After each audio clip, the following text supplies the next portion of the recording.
Dr. Masso, can you go ahead and pull that up? Let's go ahead and pull up the tool itself. This document that she is pulling up, you can actually access on eObservation as well. But this is a Google Doc that provides an overview. And can you talk a little bit about when you go in this kind of hierarchy of questions? And so as an observer, where do I start? And what is the first question I'm asking myself as I begin the observation? Sure, absolutely. So when you scroll through this doc, the first thing that you're going to get is a little bit of the background and the theory behind it on coaching, which we've already talked about today. And then there's also going to be some tips and tricks for getting started. But this is the way that it generally works. When you're using the tool, you're going to have a series of questions that go in order from, how do I want to say this, from the most crucial things in teaching up through some of the more complex parts of teaching. The idea here being that there are certain skills in teaching that you have to master before you can get to other skills. And so what you do is you start on question one, and I'll show you the questions in just a second. And you ask yourself, is there evidence that this question, I can answer yes to this question? If there is evidence that generally speaking, the answer to the question is yes, then we move on to question two. Same thing. Can we generally answer yes? Move on to question three, etc. You keep going until you get to the point where a question, the answer is generally no. So for instance, here are the 8 questions that we use in the TOPS tool. The first one is the most important. You can't really have any teaching and learning until the physical environment is actually safe for students and set up for learning. And so that's why that's number one. There's really no point in establishing routines and procedures if students can't even move around the classroom. But once you have evidence that number one, the answer is generally yes, then you move on to number two. Do students actually follow routines and procedures? Now you're going to notice that these questions don't tend to start with does the teacher. That's something else that's very different from a lot of observation tools that you see, because they are there pretty much to watch the teacher and to remark upon what the teacher does. Well, obviously what the teacher does is important, but the whole point of teaching is really for students to learn. And so that's why these questions are focused not just on the actions that the teacher is taking, but the outcomes that you see in student behavior and learning because of those. And for those reasons, sometimes it might be important that observers actually speak to the students in the classroom, and we'll talk about what that can look like. But these are our 8 questions. Number one, does the physical environment support student safety and learning? Number 2, do students follow routines and procedures? 3, do students feel emotionally safe and respected? 4, are students working on appropriately aligned content at the appropriate cognitive and developmental levels? 5, do students understand the relevance of the lesson to other content areas and or real life? 6, do students know what success with the learning targets should look like? That's a lot of our assessment right there for formative and summative. Number 7, do students actively engage in the lesson? And number 8, do students take ownership of their own learning? And the reason why you see a question like number 8 with students taking ownership of their own learning at the end, whereas a question like, following routines and procedures happens early on, is because you do have to have that climate and culture in the classroom in order for learning to really take place. We understand that one of the biggest factors in student learning is the relationships that the teachers and the students have. And so for each of the questions, we not only provide you with the questions, we also provide you with questions that you can ask for the students, because sometimes, like I said, you have to ask the students to know, for instance, if they feel emotionally safe and respected. So we have questions to ask primary students, questions to ask upper level students. And then we also have questions to ask teachers during the reflection conference. And remember that reflection conference should be taking place about 24 to 48 hours after 24 to 48 hours after the initial observation. And then based upon the evidence that's collected from the teacher, from the observation, from the student responses, et cetera, the teacher and the observer are going to work together in order to choose the most appropriate action step if the answer to that question was no. So for instance, if we note that the exits or pathways are not clear, then we would say, okay, you know what, let's go ahead and rearrange your furniture together. And here's some other resources that you can use for that. But let's say that the teacher can't find his or her own instructional materials and is, losing 5-10 minutes of class time just looking for the appropriate book or manipulatives or what have you. And so that's when, we would create an organizational plan. And we do, again, have some materials that you can click on in order to look at them as both the teacher and the observer. So let's talk about a couple of things here. We'll pause for just a minute. And so just to reiterate, I'm in the classroom. I begin with this first question. Let's go ahead and scroll down to the second question, just so you can see the flow of this document here. Here's the second question. Let's go ahead and scroll down to the next page.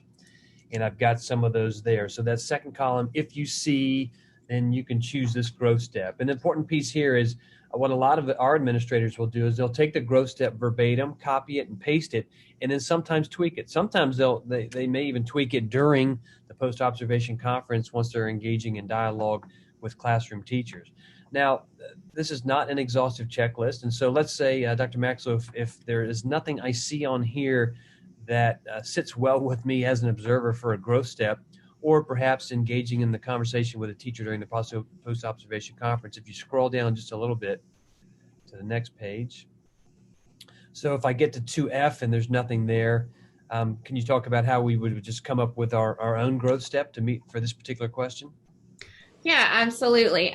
So if you get to the very bottom and you don't see exactly what you're looking for, that's when you really take the evidence that you saw. So what did you observe? What did students say? And then what does the teacher say? And you're going to use that and work together with the teacher to craft your own growth step that fits in with this particular question. Remember, the question was, do students follow routines and procedures? So you wouldn't put something in this particular place about asking students higher level questions because that doesn't fit under the theme of routines and procedures.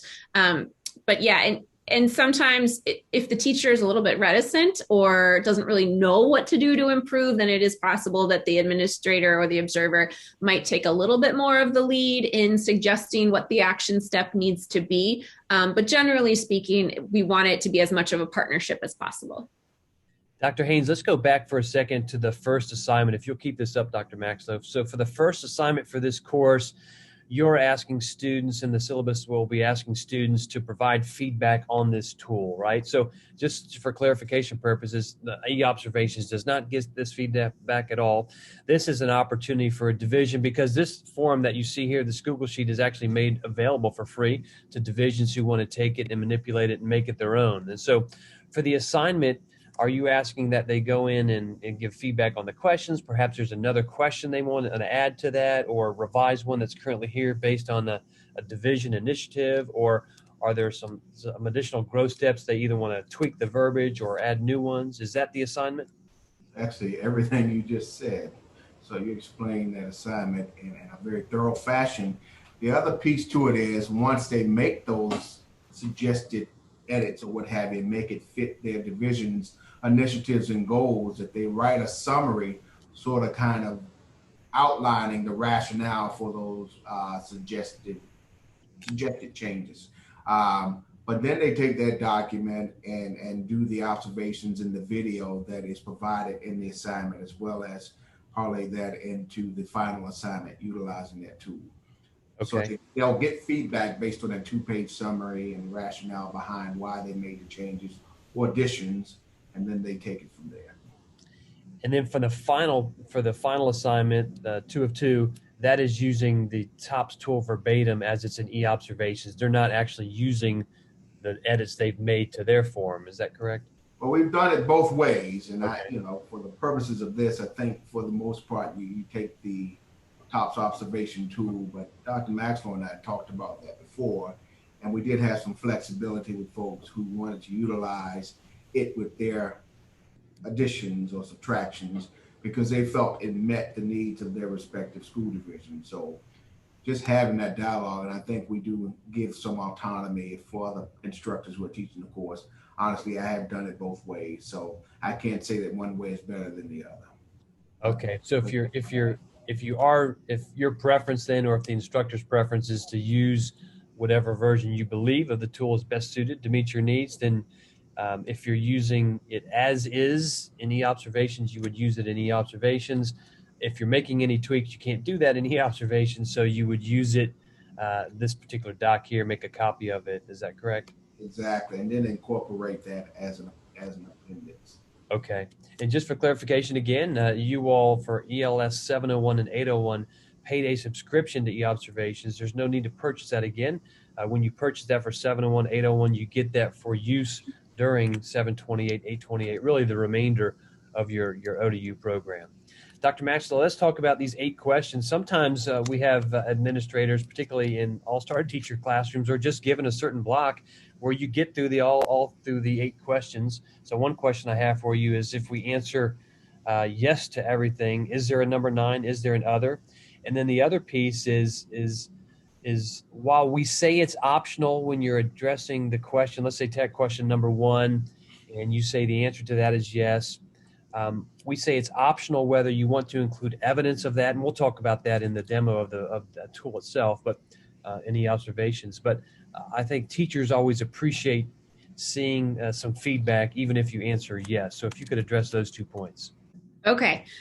So the answer to the first question is that you can create your own question. In fact, some of our very best teachers are the teachers who are consistently reflecting upon their own practice and want to continue to learn and grow. The best teachers feel like they are constant learners. So typically what we do is, when we can answer yes for all of these questions to the teachers, you can, number 1, hand them the actual or show them all the different growth steps. And they might say that even though one of the overall idea was yes for a question, there might be 1 or 2 little things that they want to pick up on in any of the individual questions. So that's one thing you can do. The other thing that you can do is just ask them what they want to be working on. There's no way that we could include every single way that teachers can grow in one tool. That would go on and on and on forever.